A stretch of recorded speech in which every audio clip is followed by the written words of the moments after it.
क्योंकि आपने उन दृश्यों का जिक्र किया और यहाँ पर क्योंकि आप नियमों और शास्त्रों को लेकर कुछ सवाल खड़ा कर रहे हैं, क्या ये आपको अच्छा नहीं लगा कि प्रधानमंत्री नरेंद्र मोदी जो यजमान की भूमिका में वहाँ जाएंगे 22 जनवरी जब दिव्य भव्य राम मंदिर में प्राण प्रतिष्ठा का कार्यक्रम है, तो प्रधानमंत्री की तरफ से पूरे देश को ये मौखिक संदेश दिया गया कि वो 11 दिन का अनुष्ठान कर रहे हैं, यम नियम का पालन करेंगे, वो 11 दिन तक व्रत रहेंगे। ये अच्छा लगा आपको सुनकर? क्यों नहीं।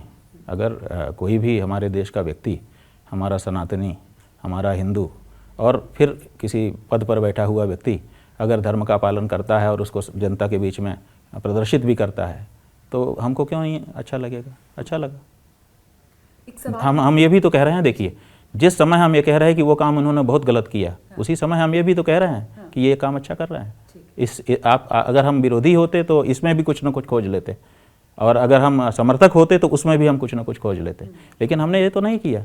हम तो जो गुण है, जो दोष है, दोनों को हम आईने की तरह दिखाए। हम तो दर्पण हैं। ठीक है, आप अपना चेहरा देखो कि आपका कैसा है, जैसा होगा वैसे ही हम दिखा देंगे बिना संकोच किए। भले आप पत्थर मार के हमको फोड़ दो, लेकिन जितने टुकड़े होंगे उतने दिखाने लगेंगे हम।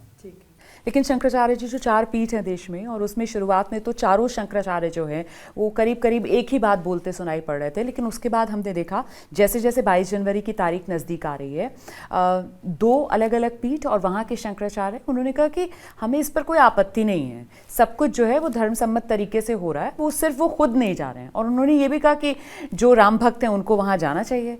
तो आपका रवैया या रुख, उसमें कुछ बदलाव, कुछ तब्दीली? नहीं, ऐसा है कि हमने पत्र पढ़े, हाँ जी, दोनों शंकराचार्यों के। उन्होंने उसमें पैराग्राफ लिखा है कि सब कुछ शास्त्र विधि से होना चाहिए। तो देखिए, सबके कहने का तरीका अलग होता है, सबकी शैली अलग होती है, सबका व्यवहार अलग होता है, व्यवहार करने का तरीका, सलीका जो कहें अलग होता है। तो उन्होंने जो कुछ भी कहा है उसमें उन्होंने वो पंक्ति डाल दी है कि शास्त्र विधि होनी चाहिए। तो मतलब चारों जो शंकराचार्य हैं, आप कह रहे हैं कि उनका भाव एक ही है? जी बिल्कुल। एक दो कैसे हो सकता है? क्योंकि 4 हम भले अलग हैं, केवल क्षेत्र के कारण हमारा क्षेत्राधिकार जो है वो उत्तर का, पूरब का, पश्चिम का अलग है। क्षेत्राधिकार की दृष्टि से हम 4 हैं, अन्यथा हम एक हैं। असल में 4 शंकराचार्य हम नहीं हैं, हम एक ही शंकराचार्य हैं। क्यों? क्योंकि हमारा शास्त्र एक है। ठीक है। एक सवाल और जो लोगों के मन में आ रहा है कि असल वजह क्या है? ये जो आप कह रहे हैं कि जो शास्त्र सम्मत तरीके से नहीं किया जा रहा है, प्राण प्रतिष्ठा, मुहूर्त नहीं है, यहाँ पर मंदिर का पूरा निर्माण नहीं हुआ, ये असल वजह है? या फिर कुछ लोगों के मन में ये बात आ रही है कि जो पुरी के शंकराचार्य ने बात कही कि अगर वहाँ पर यजमान की भूमिका में प्रधानमंत्री नरेंद्र मोदी प्राण प्रतिष्ठा कर रहे होंगे तो फिर शंकराचार्य वो वहाँ बैठकर क्या करेंगे? तो क्या ये मामला शंकराचार्य के पद और प्रतिष्ठा से भी आकर जुड़ रहा है और उस रूप में भी ठेस आप लोगों को लगी है? नहीं, देखिए ऐसी कोई ठेस हमको नहीं है। ठीक है। जो सम्मान है वो ठीक है, एक जगह का अपना सम्मान होता है, हर जगह का अपना होता है, लेकिन सम्मान हमारे हाथ में नहीं होता है, सम्मान करने वाले के हाथ में होता है। तो हम कहीं पर अगर उपस्थित हैं तो जो सामने है उसके ऊपर ये निर्भर करता है कि वो हमारे लिए क्या सम्मान करता है, क्या नहीं करता है। और जो कर दिया हमको उसमें ध्यान नहीं देना है, हमको अपने काम में ध्यान देना है। तो इसमें कोई सम्मान की बात नहीं है। उनको अपनी बात कहनी थी, उन्होंने अलग शैली में कह दिया, उनकी अपनी शैली है, तो उन्होंने यही तरीका निकाल दिया। आखिर नहीं जाने का कुछ तो कहना था तो उन्होंने यही कह दिया, लेकिन इसके कारण नहीं। अन्यथा वो तो इतने सरल हैं, सहज हैं कि रेलवे के प्लेटफार्म पर जो चबूतरा बना होता है वहाँ बैठ जाते हैं। एक बार का फोटो तो ऐसा दिखाई देता है कि जो रेलिंग लगी है वो रेलिंग पर थक करके बैठ गए हैं। तो इतने सरल महात्मा अपने सम्मान के लिए इतनी बड़ी बात कह देंगे और उसके लिए इतना बड़ा रेखा खींच देंगे, ऐसा बिल्कुल नहीं माना जाना चाहिए। यहाँ बात सम्मान की नहीं है, यहाँ बात किसी अहंकार की नहीं है, यहाँ बात केवल शास्त्र नियमों की है और वो हमारे लिए अनिवार्य होता है। मैं बार बार इस बात को दोहरा रही हूँ कि मैं हिंदू धर्म की बिल्कुल जानकार नहीं हूँ। ऐसे में एक सवाल और मेरे मन में आ रहा है, और जो लोग धर्म के जानकार नहीं होंगे उनके मन में भी होगा, कि जो श्री चंपत राय हैं उनकी तरफ से कहा गया कि ये जो पूरा मंदिर है वो रामानंद संप्रदाय से जुड़ा हुआ मंदिर है। तो क्या इस वजह से कहीं ऐसा कोई विरोधाभास तो नहीं है कि आप लोग उनकी बात नहीं समझ पा रहे और वहाँ पर उसके हिसाब से सब कार्य किए जा रहे हैं? नहीं, देखिए, रामानंद संप्रदाय कहीं मंगल ग्रह से आया हुआ संप्रदाय नहीं है, वो हमारा ही संप्रदाय है, हमारे हिंदू धर्म, सनातन धर्म का अंग है।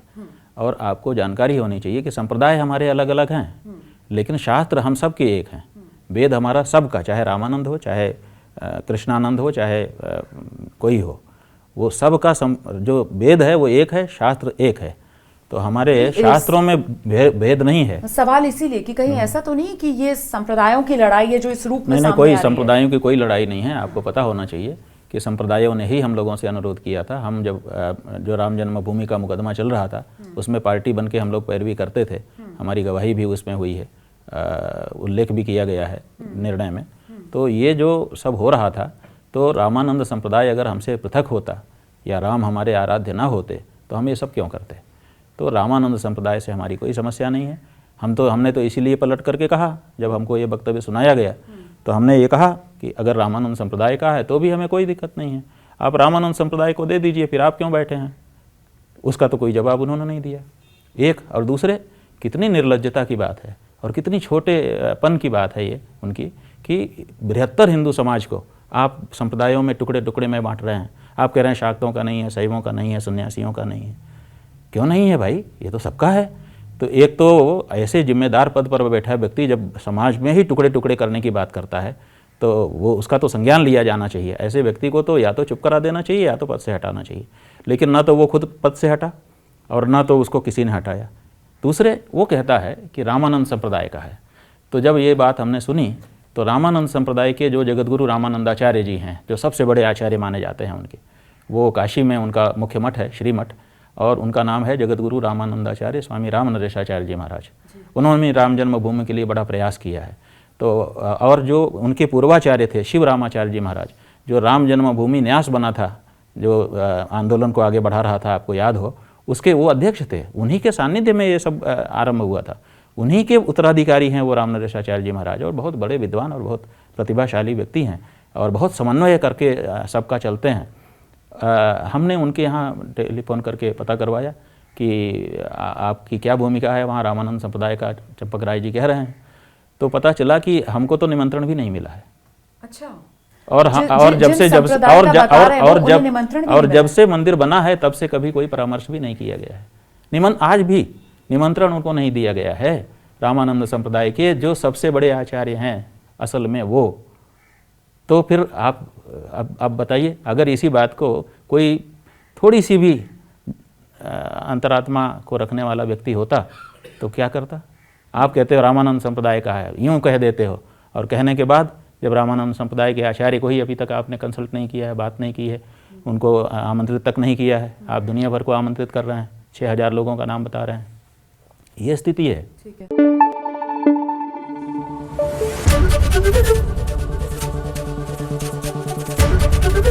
एबीपी न्यूज़ आपको रखे आगे।